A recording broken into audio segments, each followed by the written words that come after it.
One of the best ways to set appointments with our business is to set up a Calendly account so people can you can shoot over a link and they can have access to your calendar without actually seeing your calendar.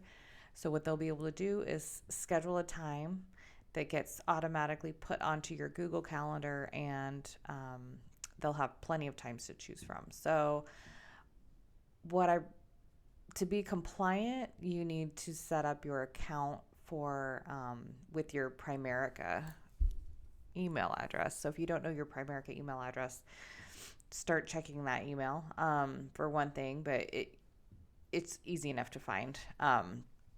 You would have picked an email address when you signed up for your Primerica online subscription, and most people know it. So anyway, I'm just going to go to my account. You can get away with a lot on a free account, so you don't have to feel like you need to pay. I'm going to actually log in to my Primerica one.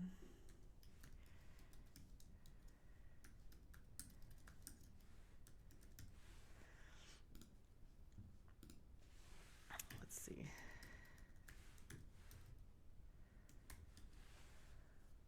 See if that works. Okay, so I just have this set up as just one 30-minute meeting. So that keeps it super simple.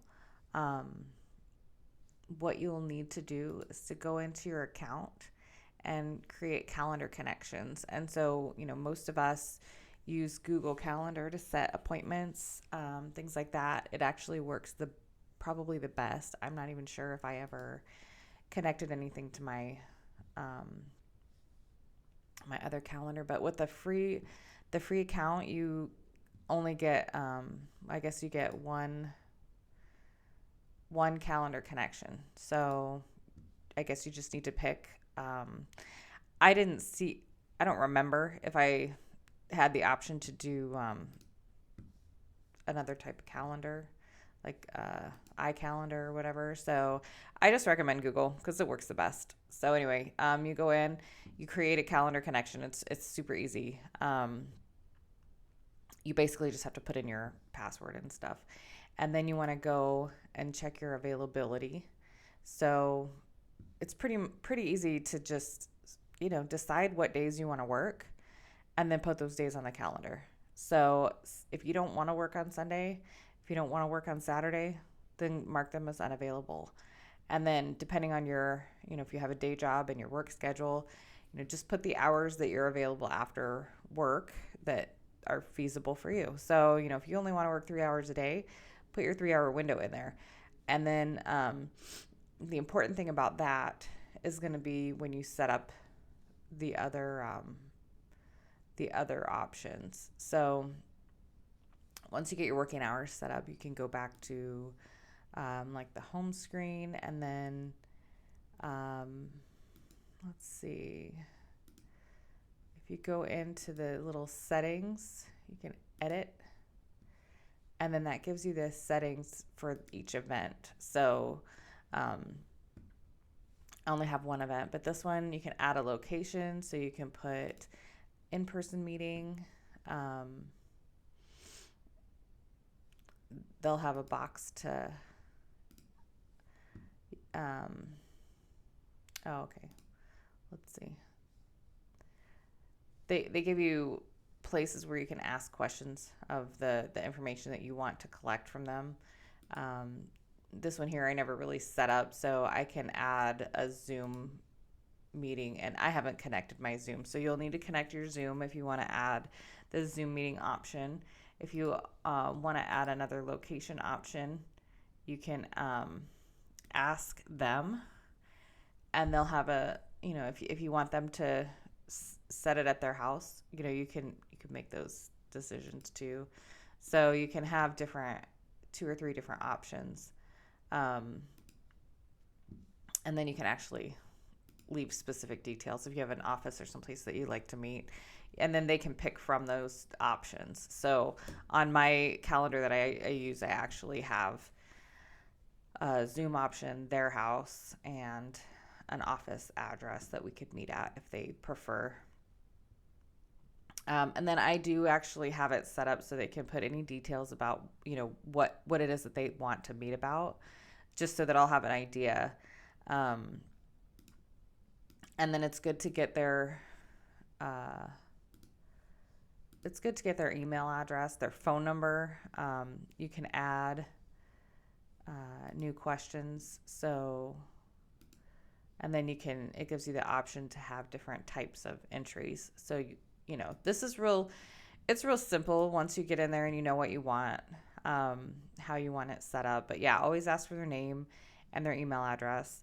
And then this, you can, that stuff you could set into your CRM, and then it'll help you with your follow-ups and stuff.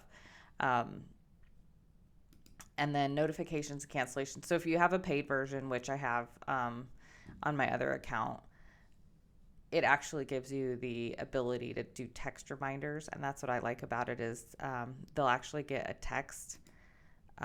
So see if you click on turn that on, it says you have to upgrade. So I like to have the text reminders because then that way I don't have to actually remind them myself. But if, it's easy enough to do it. So if you don't want to pay for the subscription, you don't have to. So,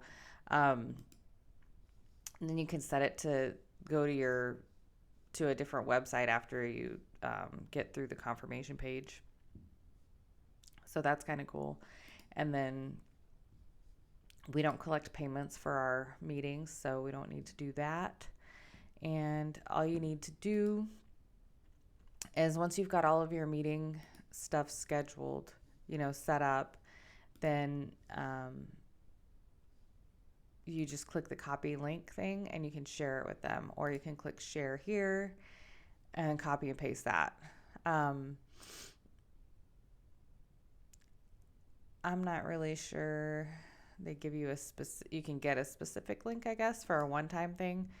But I just, if you view the booking page, this is what it's going to look like to somebody else. So if they pull up my calendar, they're going to see that I'm available from 9 to 3 p.m. on Wednesday. So they can pick any one of these times. The other options you have are when you go back into the settings, something I didn't talk about was it shows when can people book this event. So I have this one set up where they can book 60 calendar days into the future. You can put indefinitely if you want. I just feel like people forget about appointments they set 2 months from now. So I don't usually have them set them that far out.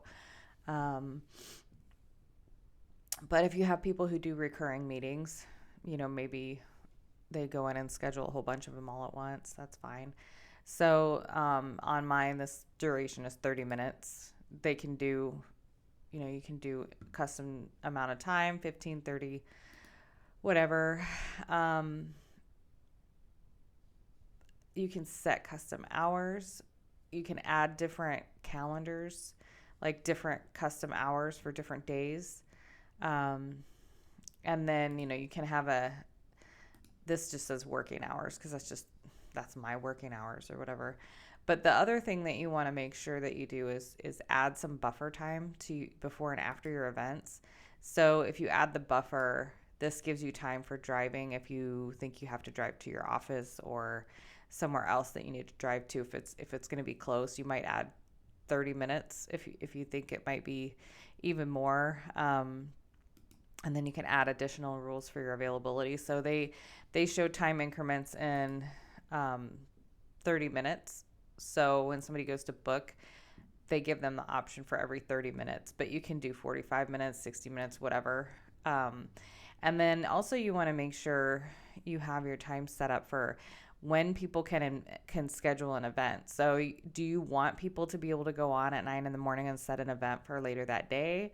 Or do you want to make sure that they can't book it, because if you have this set for like 2 hours, then you might wind up with an appointment 2 hours from any given time, and you have to be prepared for that. So if you're going to do that, that's up to you, but make sure that your calendar is always up to date with everything that you're doing, because if you say you decide to go help a family member out and you didn't have anything else on your calendar that day and they're gone and somebody sets an appointment, you're going to have to be prepared to go run off and go to that appointment. So, you would just block out a few hours on your calendar because you're leaving to go do something else.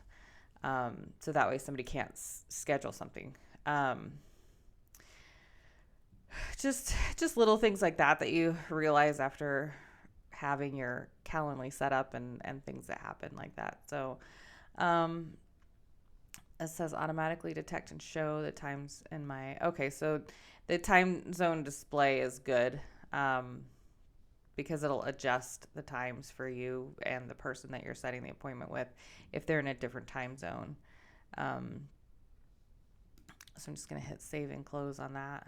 So then the workflows thing is that's something that happens if you have the paid version. So you don't really have to worry about that. But it's real easy to set up. It shouldn't take very long.